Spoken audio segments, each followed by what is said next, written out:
नमस्कार। मैं हूं प्रेम कुमार। प्रणाम इंडिया में आपका बहुत बहुत स्वागत है।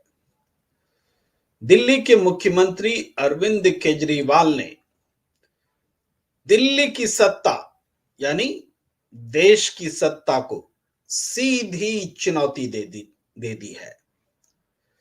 अरविंद केजरीवाल ने प्रेस कॉन्फ्रेंस करके सीधे साफ लफ्जों में कह दिया कि पिछले 2 साल से नाटक चल रहा है।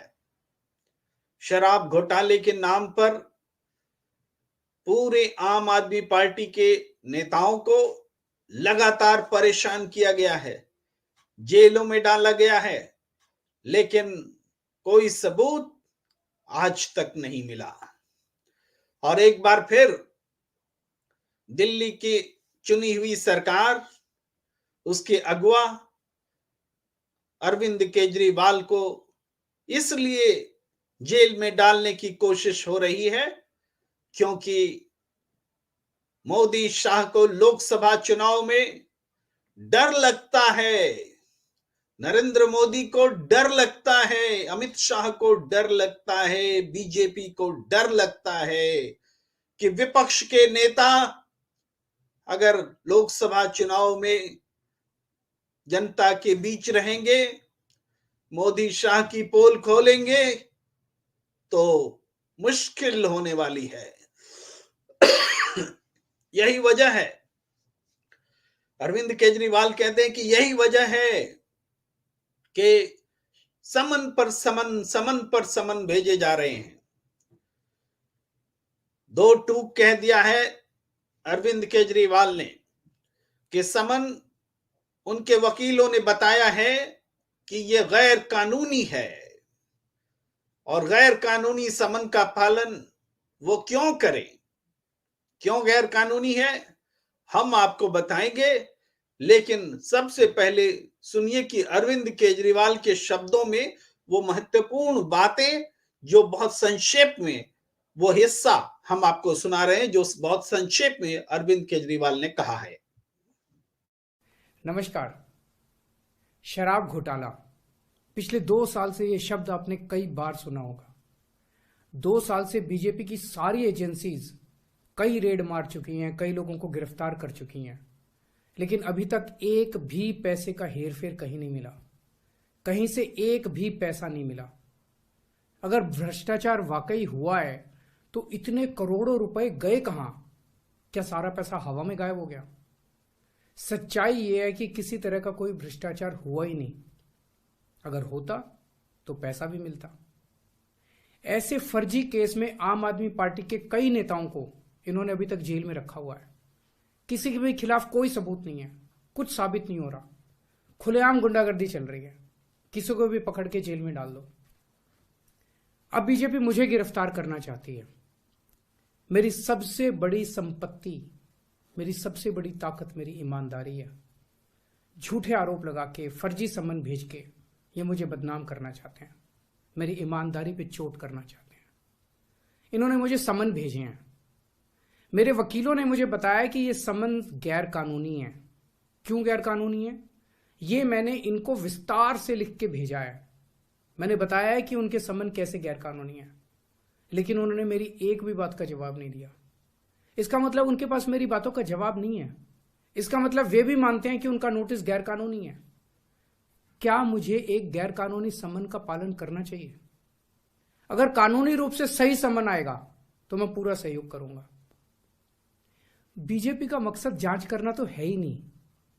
इनका मकसद तो लोकसभा चुनाव में मुझे प्रचार करने से रोकना है। ठीक लोकसभा चुनाव के पहले इन्होंने मुझे समन भेजा है। क्यों? इस जांच को चलते 2 साल हो गए। अभी ठीक लोकसभा चुनाव के पहले मुझे क्यों बुलाया जा रहा है? पहले क्यों नहीं बुलाया? सीबीआई ने मेरे को 8 महीने पहले बुलाया था। मैं सीबीआई में गया था, उनके सारे जवाब भी दिए थे। लेकिन अब ये लोग ठीक लोकसभा चुनाव के 2 महीने पहले मुझे बुला रहे हैं।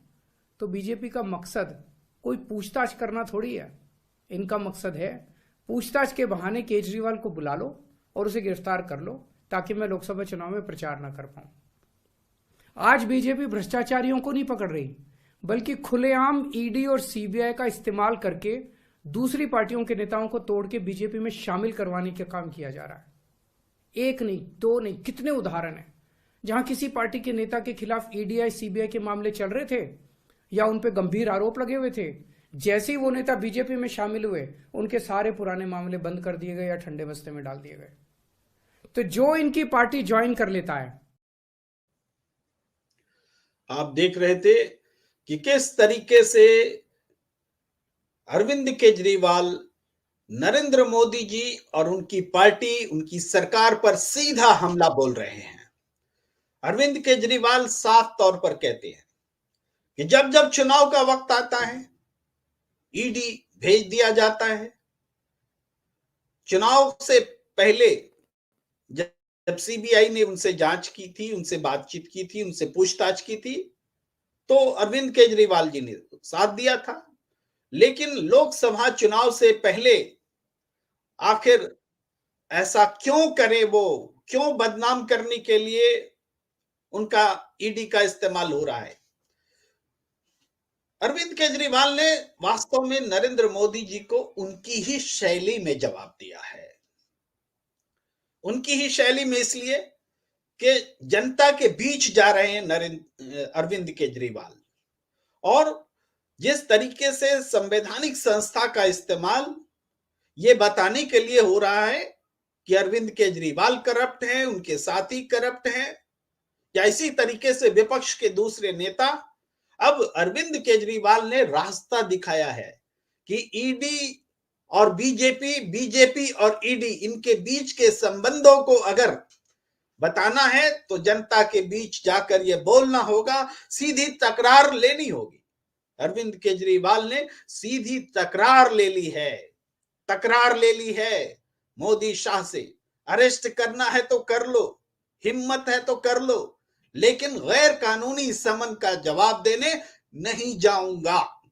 ये एक ऐसी बात है जिस पर बहस होगी, वकील खड़े होंगे, आम जनता डिबेट करेगी कि क्या ईडी का समन सही है।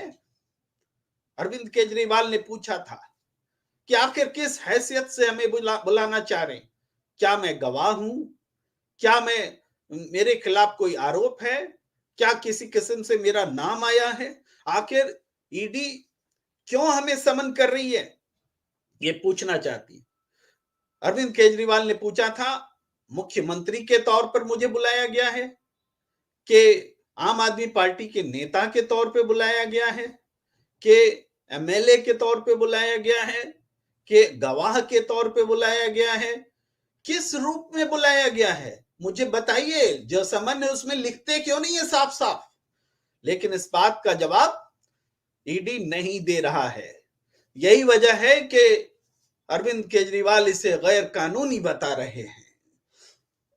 अरविंद केजरीवाल ने ये बात सामने रख करके पब्लिक डोमेन में कि ईडी का इस्तेमाल सत्ता इस रूप में कर रही है कि चुनाव आते आते विपक्ष के तमाम नेताओं को जेल में डाल दिया जाए, और जब चुनाव खत्म हो जाए तो कुछ साबित होना तो है नहीं, लेकिन तब कौन पूछता है क्यों, क्या, कैसे। अरविंद केजरीवाल साफ कह रहे हैं कि हमारा मुकाबला मोदी शाह नहीं कर सकते, इसलिए हमें वो जेल में डालना चाहते हैं। विपक्ष के नेताओं का मुकाबला मोदी शाह नहीं कर सकते, इसलिए वो विपक्ष के नेताओं को जेल में डालना चाहते हैं। और ये बात जनता के बीच दो टूक तरीके से उन्होंने रख दी है। अब ये मुकाबला आमने सामने का है, जनता के बीच जा रहे हैं अरविंद केजरीवाल, और ये मुद्दा अगर बड़ा मुद्दा बना और बन चुका है तो निश्चित रूप से अरविंद केजरीवाल को, या फिर हेमंत सोरेन को, या फिर तेजस्वी यादव को, या फिर डीके शिव कुमार को, या किसी अन्य विपक्ष के नेताओं को जेल में डालना बीजेपी पर भारी पड़ने वाला है लोकसभा चुनाव में। और वो जो चाह रहे हैं कि पूरे विपक्ष को भ्रष्टाचारी साबित कर दे, तो अरविंद केजरीवाल कह रहे हैं कि वास्तव में ईडी का इस्तेमाल विपक्ष के नेताओं को तोड़कर, डराकर, धमकाकर अपने खेमे में लाने के लिए किया जा रहा है। कि किसी तरीके से विपक्ष के नेताओं को तोड़कर अपने साथ जोड़ लो, ताकि इंडिया गठबंधन कमजोर हो जाए और लोकसभा चुनाव में वो जीत हासिल कर ले। ये बात अगर जनता की समझ में आ गई जो अरविंद केजरीवाल बता रहे हैं, तो नरेंद्र मोदी जी को उनकी ही भाषा में सीधा जवाब मिल जाएगा। और निश्चित रूप से ये दिलेरी का काम किया है अरविंद केजरीवाल ने कि समन को चुनौती दी है, और इस रूप में चुनौती दी है। चुनौती क्या होता है? अगर ईडी के पास अधिकार है, वो जबरदस्ती गिरफ्तार कर सकती है, तो एक व्यक्ति क्या करेगा? समन नहीं मानने का अधिकार तो आम नागरिक को है ही नहीं।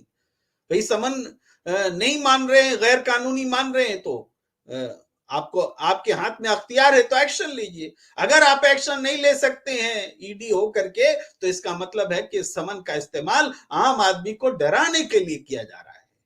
अगर हम समन का पालन नहीं करते हैं और इसके बाद हमारी गिरफ्तारी होनी है, तो कर लीजिए गिरफ्तार। यह है अरविंद केजरीवाल के प्रेस कॉन्फ्रेंस का मतलब, यह है उनकी दो टूक बात का मतलब। तो अरविंद केजरीवाल ने भारतीय सियासत में जो राजनीतिक रूप से जवाब देने का तरीका होना चाहिए, उन्होंने बताया है। आमने सामने की लड़ाई ठान ली है, मोदी शाह को सीधे चुनौती दी है। बीजेपी के नेता लगातार कह रहे थे, ईमानदार हैं तो भाग क्यों रहे हैं समन से, जवाब क्यों नहीं देते? प्रश्न ये है, ईडी क्यों नहीं जवाब देता? किस हैसियत से बुला रहे हो? ईडी के बदले बीजेपी के नेता क्यों जवाब दे रहे हैं? ये समझने की जरूरत है। अगर जेन्यून है समन करना, अगर किसी घोटाले में लिप्तता है अरविंद केजरीवाल की, तो फिर गिरफ्तार कर लो।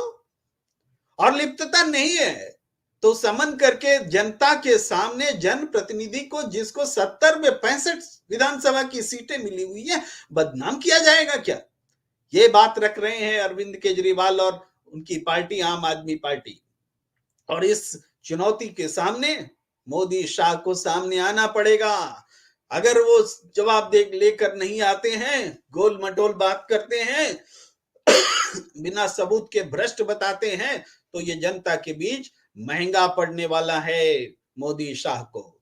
ये बात स्पष्ट रूप से समझने की जरूरत है। इस बातचीत को हम फिलहाल यही रोकते हैं और आपसे आग्रह है कि अगर आपने हमारा YouTube चैनल सब्सक्राइब नहीं किया है, तो कृपया करके इसे सब्सक्राइब कर लीजिए, ताकि हमारे और आपके बीच समसामयिक विषयों पर बातचीत का सिलसिला आगे भी जारी रहे। हमें दीजिए इजाजत। नमस्कार।